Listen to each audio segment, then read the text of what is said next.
Welcome back, everybody, to another episode of the Pure Ambition podcast. We got another solo episode going on today, and I want to jump right into it because there's a lot of questions that I've been getting asked about my heart, about cardiac arrest, whether or not I took the vaccine, whether or not I got boosted, whether or not this had anything to do with why I had a cardiac arrest or not.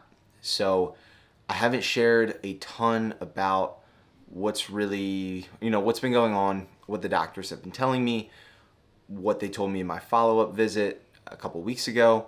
So I really just wanted to take this episode, these couple of minutes, and just share a little bit about what I've been being told from the doctors, what I've learned with my own research, what I'm currently doing, and just a little bit of an update where I am at now in terms of my health. And I'll start there. I feel great, to be honest with you. I'm lighter than I would like to be. I've lost a decent amount of weight. Before this, I was like 192, about 192 pounds, and I'm 6 foot. And now I'm down to about 180, 181 pounds, and I really haven't felt bad. Like, I feel really good. I feel super energized. I've been walking a ton, like at least 12,000 steps a day, usually up there between 15 and 20,000 steps a day. Like, I feel really good. I'm allowed to get plenty of sunlight on my scars now. I've been doing push-ups. I've been doing a couple pull-ups, some yoga. Like, I feel very good, and I'm super blessed at the progression that I've been able to have. I'm starting to do some rucks around the neighborhood with a little bit of a weighted vest on. Back in the weight room, I'm really not touching any weights. I'm doing all body weight stuff, really focusing on just building from the ground up. But overall, I'm good. I'm not jacking my heart rate up. I'm not doing anything that is going to put me at risk of, jacking my heart rate up too high. So I'm being very conscious and mindful of not getting my heart rate above, like 120.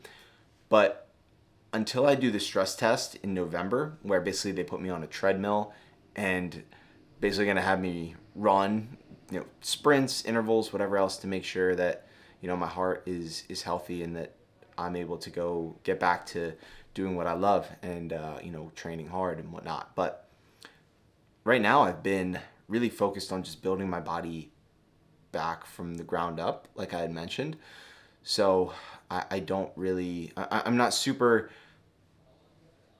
focused on like getting back and running my next marathon or setting a PR in the gym. It's like, no, I want to get really, really good under my own body weight. I want to be able to sit into a deep squat, and I want to just wake up without pain and start addressing a lot of this knee pain that I've been dealing with since, I started running a lot after having surgery on it a couple years ago, playing football and then coming back from it. So that is my main focus, is just building from the ground up again. And from there, I kind of want to address a question that has been all over my Instagram, all over all of my social media platforms, in the comments. And then, I was picked up, my story was picked up by People Magazine. They did an article. Runner's World, they did an article. And I've just been asked a lot, were you vaccinated? Did you take the COVID-19 vaccine? Did it have anything to do with why you had a cardiac arrest? I'm 24.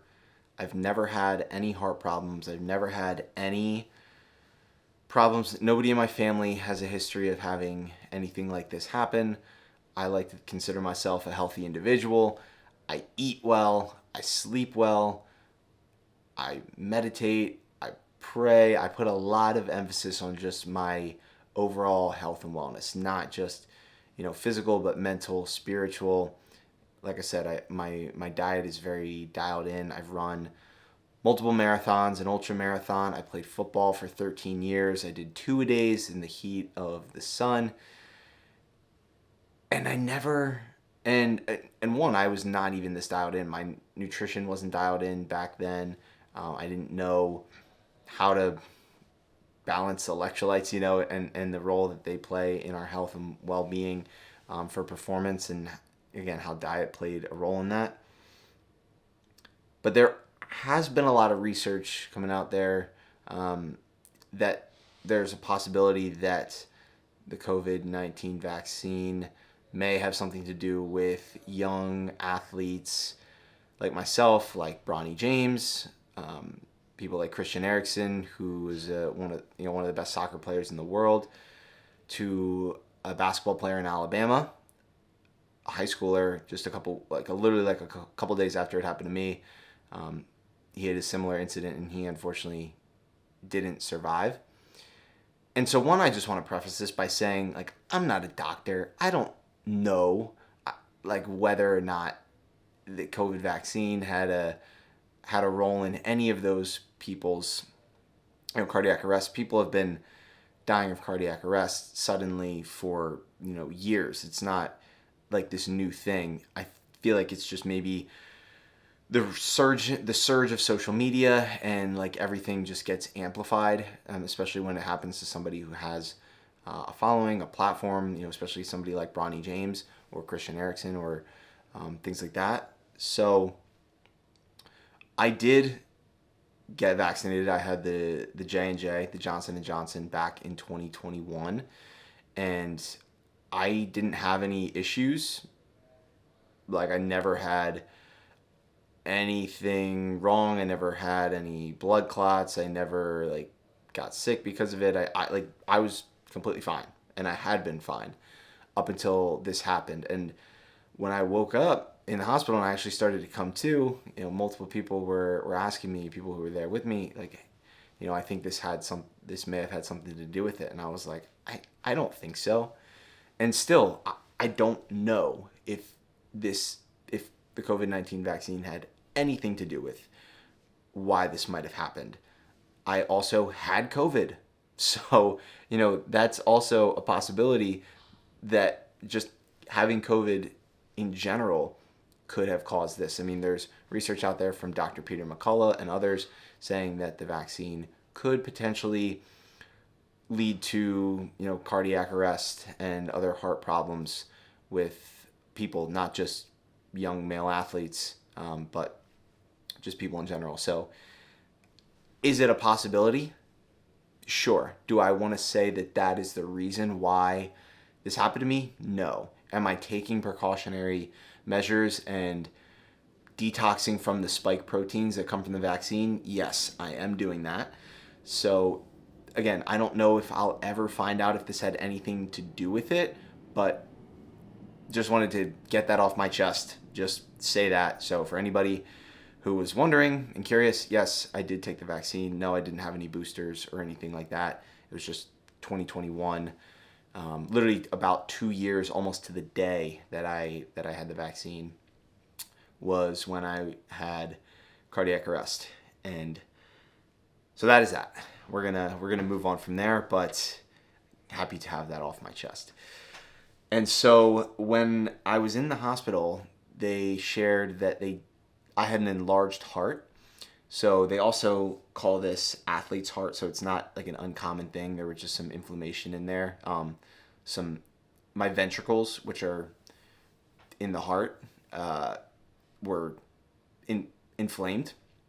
And there was some inflammation there. So they thought it may have been myocarditis, but they wanted to do like a follow-up EKG and just see if the inflammation was still there. And the inflammation went down, so they know that there's no inflammation. It's not myocarditis, which is the number one killer of, or the number one cause of cardiac arrest in young athletes. So that wasn't it.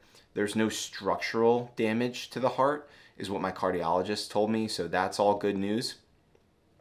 So they know that it's not a structural problem or issue with the heart, but rather it is a electrical issue. And again, they don't have anything definitive as to what they believe was the main cause of it, but they have a few theories, ideas, hunches, if you will. But I'm going to be doing some genetic testing in November along with the stress test, and I'll be able to find out some more information there. I have a very low resting heart rate, got down into the high 30s, and so when I got this defibrillator placed into my side, which essentially this subcutaneous defibrillator is underneath my skin on my left side of my body, in between my skin and my rib cage, and it goes across my breastplate and up into my heart. If my heart rate gets too low or too high, it'll shock me and, save me. If anything, God forbid this was to happen again.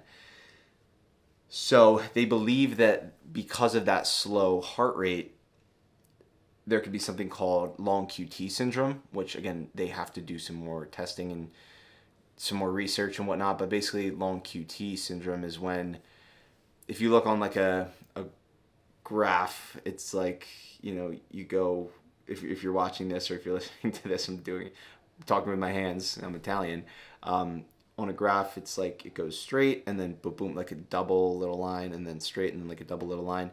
And that just represents your heartbeat. And when there's too much time in between each beat, it can cause something called ventricular tachycardia, or VT, which is basically like, oh, what's going on here? Your heart is like, it basically like freaks out because it's not doing what it's supposed to, which causes ventricular fibrillation, or VF, which goes, if you see it on like a heart rate graph, it's like all over the place. And then that irregular heartbeat, that arrhythmia or irregular heartbeat sends you into cardiac arrest. And that is what happened to me. But they don't know whether it was because of long QT. Their biggest hunch is that it could be something called a channelopathy. And basically what a channelopathy is there's these ion channels that run, and again, I'm not a doctor, so I may be butchering this, but I am going to do my best to explain it. And I'm actually going to pull up the definition here, but so I don't butcher it. So, but basically from what I know about channelopathy is that they're diseases that develop because of defects in the ion channels caused by either genetic or acquired factors. And what these channels do is they deal with electrolytes. So sodium, potassium, potassium, magnesium, calcium, things like that. And so when these electrolytes aren't able to flow properly through these ion channels, each one of them having their own ion channel. So like there's one for calcium, there's one for sodium, potassium, whatever, et cetera, et cetera. And when there's channelopathy, there's like a disease, so it's not able to flow properly. And when it's not able to flow properly, that can cause a electrical issue, which can cause VT, which leads to VF, which leads to cardiac arrest. And so they still don't know which channel it was, or if, again, this is really what happened and why I had this happen to me in the first place. But that is the biggest, kind of all signs kind of point towards that as to why I would have had cardiac arrest. And, again, whether the COVID vaccine has anything to do with causing channelopathies, in my research, I haven't found anything that there's a correlation there. So I don't know. Again, I still don't have an official diagnosis. So until I get that diagnosis, my research and what I'm able to do and what I'm able to explain is very limited. So that's kind of where I'm at. That's the suspicion of everything. Where I go from here is I just take it day by day. I'm continuing to walk. I'm continuing to get plenty of sunlight, drink lots of water, stay hydrated, have those electrolytes. And again, I was taking electrolytes. Like I take electrolytes every day. I took them the morning of the run, and it doesn't, basically I could be taking in these electrolytes, but they wouldn't, there was something potentially that was, let's just say it was calcium. I'm not saying that that's what it caused, but like I would take in calcium and then this ion channel was blocking it, so I couldn't get that calcium, which, was obviously would make me super deficient in it, which could cause this channelopathy. Again, that's just a hunch. It's just a suspicion. But moving forward, I am just taking it day by day. Like I said, I'm trusting in the Lord that He will work through the doctors and that they will be able to find the cause of this. And I feel called to share my story just because I know a lot of other people may be worried about, I got the vaccine, is this going to happen to me? This is one in, there's one in a million chance that this happens, and it happened. And from here, I don't want this to scare anybody. I want you to go out and pursue the best version of you, be the best athlete you can be, and take care of yourself. Push yourself hard. Don't fear what happened to me like what happened to you, because this is just, it's life. It's such a rare thing. It's such a rare occurrence. So moving forward, I'm going to continue to research. I'm going to continue to talk with the doctors, and I'm going to continue to update you guys as I get more information, because ultimately, I feel called to do this. And if what I learn is able to give you peace of mind or help you in any way, shape, or form, then I feel like I did my job. So thank you guys for listening to this episode, and if you're watching, thank you as well.